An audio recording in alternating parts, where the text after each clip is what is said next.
وہ صاحب اجازت کوئی اور نہیں، وہ آمنہ کا لال میرے اور آپ کے مصطفیٰ جان رحمت۔ سبحان اللہ، سبحان اللہ، جب فرشتے بھی نہیں بول سکیں گے تو آمنہ کا لال بولے گا، سبحان اللہ، کوئی نہیں بولے گا تو آمنہ کا لال بولے گا، کوئی نہیں بولے گا تو میرا آپ کا آقا بولے گا۔ ارے سب سے جڑنے والوں، آؤ اسی آمنہ کے لال سے رشتہ جوڑ لیں تاکہ دنیا بھی کامیاب ہو جائے، محشر بھی کامیاب ہو جائے۔ آقا کریم صلی اللہ علیہ وسلم کے غلاموں، ابھی میں نے کہا نا کہ انبیاء کی زبان پہ بھی نفسی نفسی ہوگی، تو کبھی ہم یہ سنتے ہیں تو سوچتے ہیں کہ انبیاء بھی نفسی نفسی کریں گے۔ حدیث صحیح ہے، مسلم شریف کی حدیث مشکات میں بھی ہے کہ اللہ اکبر، انبیاء کی زبان پر بھی نفسی نفسی ہو۔ آپ محشر کو کیا سمجھتے ہیں؟ یہ رنگریلیاں، یہ باک پن، یہ بے باکیاں، یہ طبیعت کے مطابق زندگی گزارنا، یہ ہول ہپاڑ، یہ آوارگی، یہ زنا کے اڈوں کی آبادی، یہ شراب کی اڈوں کی آبادی، گھروں کو فلم گھر بنایا، گھروں کو اللہ اکبر ناچ گانے کا اڈا بنایا۔ آج مسلمان کے گھر گھر سے گانے باجوں کی آواز آتی ہے، مسلمان گانے تماشوں کے نام پر ہزاروں کی تعداد میں جمع ہوتے ہیں۔ آج لوگ کہتے ہیں یار کماتے ہم ہیں، گواتے ہم ہیں، مولویوں کا کیا بگڑتا ہے اگر ہم ناچتے گاتے ہیں؟ تو میرے عزیز، مولوی کا کچھ نہیں بگڑتا۔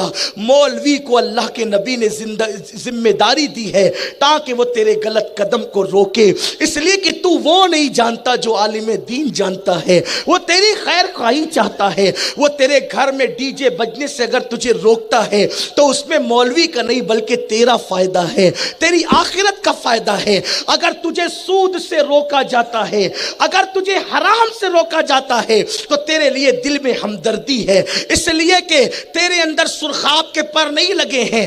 ہمارے محبوب نے تجھے چاہا، اس لیے ہم تجھے چاہتے ہیں، تمہیں بلا بلا کر سمجھاتے ہیں، تمہارے گھر آ آ کر تمہیں سمجھاتے ہیں۔ واللہ تاللہ باللہ آپ سے لالچ کیا ہے؟ اس لیے کہ جن کے دلوں کے تار مدینے کی سرکار سے جڑے ہیں، اسے کسی سے لینا کیا ہے؟ اللہ اللہ، ہم تو یہ کہتے ہیں کون دیتا ہے؟ دینے کو منہ چاہیے، دینے والا ہے سچا ہمارا نبی۔ سبحان اللہ، نعرہ مت ڈیجے بجاؤ، مت گانے گنگناؤ، مت آوارگی کرو۔ تمہاری گھر کی عورتیں پتلے باریک لباس پہن کر کے بازاروں کی زینت نہ بنے، تمہارے گھر کی بیٹیاں فلم خانوں میں نہ جائے، تم پردوں کی پردے کی پابند بناؤ، اپنی بہنوں پہ نگاہ رکھو، اپنے گھر والوں کو آوارگی سے، برائی سے بچاؤ، بے حیائی سے بچاؤ۔ عرض یہ کر رہا تھا، اللہ اکبر، آئیے ایک روایت پڑھ دیتا ہوں۔ اگر آپ یہ سمجھتے ہیں نا کہ صرف 5 وقت کی نماز پڑھ کے نجات ہونی ہے، یہ آپ کی خام خیالی ہے۔ حضور کو کیا کمی ہے؟ ہمارا ایمان ہے، سنیوں کا ایمان ہے، اہل ایمان کا ایمان ہے، اس لیے کہ جس کا ایمان والوں کا ہی تو ایمان ہوگا، اور کس کا ہوگا؟ بے ایمان تو ایسی بات کر بھی نہیں سکتا۔ ہمارا ایمان ہے، میدان محشر صرف ہمارے نبی کی عظمت دکھانے کے لیے منعقد ہو رہا ہے، بس ورنہ حساب کا مطلب کیا ہے؟ حساب وہ لیتا ہے جس کو پتہ نہیں ہوتا کہ اس نے کہاں کیا کیا، وہ تو سب جانتا ہے۔ اگر میں اپنے بچے کو 1000 روپیہ دوں، وہ میری نظروں کے سامنے خرچہ کرے میری مرضی کے مطابق یا میری مرضی کے خلاف، مجھے تو پتا ہے نا اس نے کیا کیا ہے۔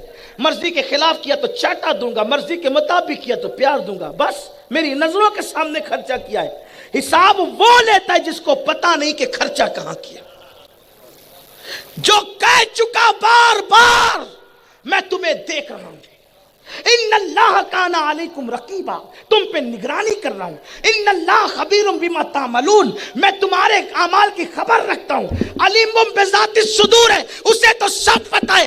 ارے لوگوں نے بعد میں آ کے کیا، جب یہ آئے بھی نہیں تھے تب بھی اسے معلوم ہے کہ تم کرنے والے کیا، تم کرنے والے کیا، اسے سب پتہ ہے، خبر ہے، وہ علیم بذات الصدور ہے۔ لیکن میدان محشر کا انعقاد کیوں کر رہا ہے؟ کیوں کر رہا ہے؟ اس لیے کہ کہ فقط اتنا سبب ہے انعقاد بزم محشر کا کہ ان کی شان محبوبی دکھائی جانے والی.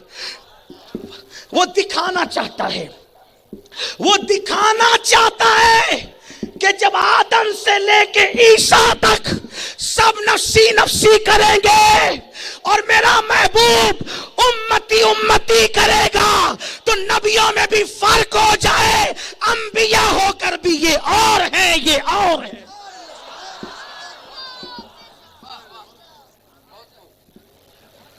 سب نفسی نفسی. جبریل تھر تھرائیں گے اور وہ سجدہ ریز ہو کے امت کے لیے سوال کریں گے اور پتا چلے گا سب اور ہیں اور یہ اور ہیں. انبیاء ان کے برابر نہیں تو کوئی دو چار کتاب پڑھ کے ان کے برابر کیسے ہو سکتا. فقط اتنا سبب ہے انعقاد بزم محشر کا کہ ان کی شان محبوبی دکھائی جانے والی. اچھا ایک بات آپ سے کہوں، سب کا آنا اور ہوگا، ان کا آنا اور ہوگا. سب کا آنا اور ہوگا، ان کا آنا اور ہوگا. لوگ اکیلے اکیلے آئیں گے، لیکن جب آمینہ کا لال آئے گا تو حضور کہتے ہیں کہ میں 70,000 فرشتوں کے جلوہ میں آؤں گا اور وہ فرشتے ایسے چمکتے ہوں گے جیسے موتیاں چمکتی ہے. وہ مجھے جلوہ میں لے کر کے آئیں گے اور جب حضور تشریف لائیں گے تو رشک کے ساتھ سب دیکھتے ہوں گے آنے والے کا انداز بھی کس شان کا ہے. بلکہ وہ آئے تو یوں لگے کہ قیامت پر قیامت آ گئی. وہ آئے تو یوں لگے کہ قیامت پر قیامت آ گئی ہے. لیکن یہ دوسرا حصہ ہے میدان محشر کا. ابھی پہلے کی طرف چلتے ہیں. اگر آپ اور ہم یہ سمجھتے ہیں کہ صرف نماز پڑھ کے بخشے جائیں گے، یہ سمجھتے ہیں کہ صرف چند نیکیاں کر کے بخشے جائیں گے، تو آئیے تعلیم امت کے لیے حضور کیا کرتے تھے. اما جان عائشہ صدیقہ فرماتی ہیں سلام اللہ علیہا، میں نے دیکھا حضور رو رہے ہیں اور روتے ہوئے کہہ رہے ہیں کہ اللہ قیامت کے دن مجھ سے خیر سے حساب لینا. قیامت کے دن مجھ سے خیر سے حساب لینا. اور رو رہے ہیں. حضور رو چکے تو میں نے پوچھا آقا آپ بھی؟ جس کے لیے محشر، جس کی شان کے اظہار کے لیے محشر ہے، وہ روتا ہے کہ قیامت کے دن مجھ سے خیر سے حساب لے. پہلے تو ان کا حساب ہی نہیں ہونا، یہی بات ہے. پہلے تو ان کے صدقے میں آقا فرماتے ہیں کہ میرے قبرستان میں جو لوگ سوئے ہوئے ان میں 50,000 یا 70,000 ایسے لوگ ہیں جن کا کوئی حساب نہیں ہونا. اور کیوں نہیں ہونا پتا ہے؟ صرف اس لیے کہ وہ نبی کے قدموں میں سو رہے ہیں. ان کے قدموں میں کوئی سو جائے تو وہ بے حساب جنت میں جائے، ان کا کیا حساب ہونا ہے. لیکن امت کی تعلیم کے لیے بتا رہے عبادتوں پہ غرور نہیں کرنا، تقوی پہ اترانا مت، ناز نہیں کرنا. جب اما عائشہ نے پوچھا حضور آپ رو رہے تھے کہ میرا حساب خیر سے لینا، کہا عائشہ اگر وہ حساب لیتے وقت پوچھنے لگے تو کوئی جواب نہیں دے سکتا. اگر وہ حساب لیتے وقت پوچھنے لگے تو کوئی جواب. اسی لیے تو ڈاکٹر اقبال نے کہا، بڑا مفکر تھا اقبال، وہ لاہور کا قلندر کہتا ہے اے اللہ تو پہلے تو مجھ سے حساب مت لے. اے اللہ تو پہلے تو مجھ سے حساب مت لے، اور اگر حساب لینا تو چاہے تو تیری بارگاہ میں عرضی ہے کہ میرے محبوب سے چھپا کر میرا حساب، کیونکہ جب میری بے حیائی ان کے سامنے بے نقاب ہوگی تو ان کو شرم آ جائے گی، ان کو حیا آ جائے. اس لیے مجھے گوارا نہیں ہے کہ ان کے سامنے میرا حساب. اور امام اہل سنت نے بھی کچھ اسی سے ملتی جلتی بات کی. اس لیے کہ عاشق کہیں کا ہو زبان ایک ہوتی ہے. عاشق لاہور کا ہو، بریلی کا ہو، سمرقند کا ہو، بخارا کا ہو، کہیں کا ہو، کرناٹک کا ہو، آندھرا کا ہو، مشرق کا ہو، مغرب کا ہو. اس لیے کہ عاشقوں کی طبیعت ایک ہوتی ہے تو زبان بھی ایک ہوتی ہے، اور دشمنوں کی طبیعت ایک ہوتی ہے تو زبان بھی ایک ہوتی ہے. عبداللہ ابن ابی کو 1450 سال پہلے اعتراض تھا کہ نبی غیب نہیں جانتے. آج کے ابن ابی کو بھی یہی اعتراض ہے کہ غیب نہیں جانتے. آپ دیکھیں تو صحیح، عاشقوں کی زبان بھی ہمیشہ ایک ہوگی اور دشمنوں کی زبان بھی ہمیشہ ایک ہوگی. ابن ابی کی جماعت 1450 سال پہلے کہہ رہی تھی کہ نبی کو کوئی اختیار نہیں ہے، آج بھی کہہ رہی ہے کہ کوئی اختیار نہیں ہے. لیکن عاشقوں کی طبیعت 1450 سال پہلے اگر حسان کی زبان میں کہہ رہی تھی وَأَحْسَنُ مِنْكَ لَمْ تَرَ قَطُّ عَيْنِي وَأَجْمَلُ مِنْكَ لَمْ تَلِدِ النِّسَاءُ خُلِقْتَ مُبَرَّأً مِنْ كُلِّ عَيْبٍ کَأَنَّكَ قَدْ خُلِقْتَ كَمَا تَشَاءُ. تو 1400 سال کے بعد بھی عاشق یہی کہتا ہے وہ کمال حسن حضور ہے کہ گمان نقص جہاں نہیں، یہی پھول خار سے دور ہے، یہی شمع ہے کہ دھواں نہیں. سبحان اللہ سبحان اللہ. اٹھا دو پردہ دکھا دو چہرہ. 1450 سال پہلے والا عاشق بلال بھی قبر انور پہ آ کے کہتا تھا کہ بے نقاب تو ہو جا. یہ کیا پردے ڈال رکھے، بے نقاب تو ہو جا. 1400 سال کے بعد کا عاشق بھی کہتا ہے اٹھا دو پردہ دکھا دو چہرہ کہ نور باری ایجاب میں ہے.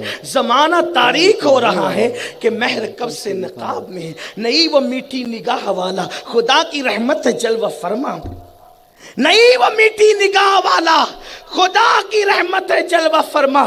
غضب سے ان کے خدا بچائے جلال باری عتاب میں ہے. کھڑے ہیں منکر نکیر سر پر، کھلے ہیں بدکاریوں کے دفتر. بتا دو آ کر میرے پیغمبر کے سخت مشکل جواب میں. اور پھر کیا کہا میرے امام نے. میں خیر سے کرناٹک میں یہ نعت کا شعر پڑھا ہوں، ذرا توجہ تو فرمائیں. سبحان اللہ سبحان اللہ. وہ ہے لبہائے نازک ان کے، وہ لبہائے نازک ان کے ہزاروں پھول جھڑتے ہیں جن سے. وہ ہے لبہائے نازک ان کے ہزاروں پھول جھڑتے ہیں جن سے. گلاب گلشن میں دیکھے بلبل، گلاب گلشن میں دیکھے بلبل، یہ دیکھ گلشن گلاب میں. سبحان اللہ. او بلبل تو نے اب تک گلاب کو گلشن میں دیکھا ہے، تو نے اب تک گلاب کو گلشن میں دیکھا ہے.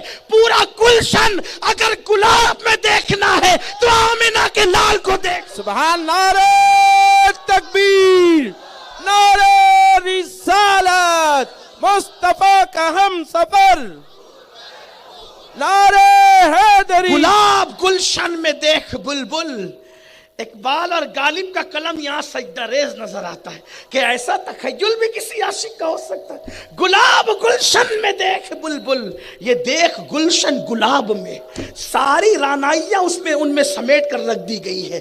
تو عرض یہ کر رہا تھا کہ اللہ اکبر. میرے آقا صلی اللہ علیہ وسلم کے غلاموں، عاشقوں کی طبیعت کیا ہے، عاشقوں کی فکر کیا. اللہ کے حبیب مصطفیٰ کریم رؤوف الرحیم صلی اللہ علیہ وآلہ وسلم ارشاد فرماتے کہ اللہ اگر پوچھ گچھ کرے نا تو کوئی جواب نہیں دے سکتا.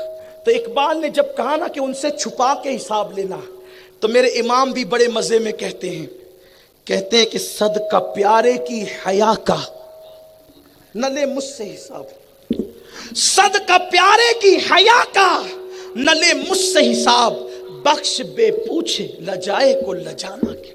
اور بیدم وارسی نے تو غضب ہی کر دی. بیدم بڑا دمدار ہے اس لیے کہ وارث پاک کا وہ پروردہ ہے. وہ اپنے وقت کا عظیم صوفی شاعر عاشق رسول جو فنا فی اللہ بھی تھا، فنا فی الشیخ بھی تھا، فنا فی الرسول بھی تھا.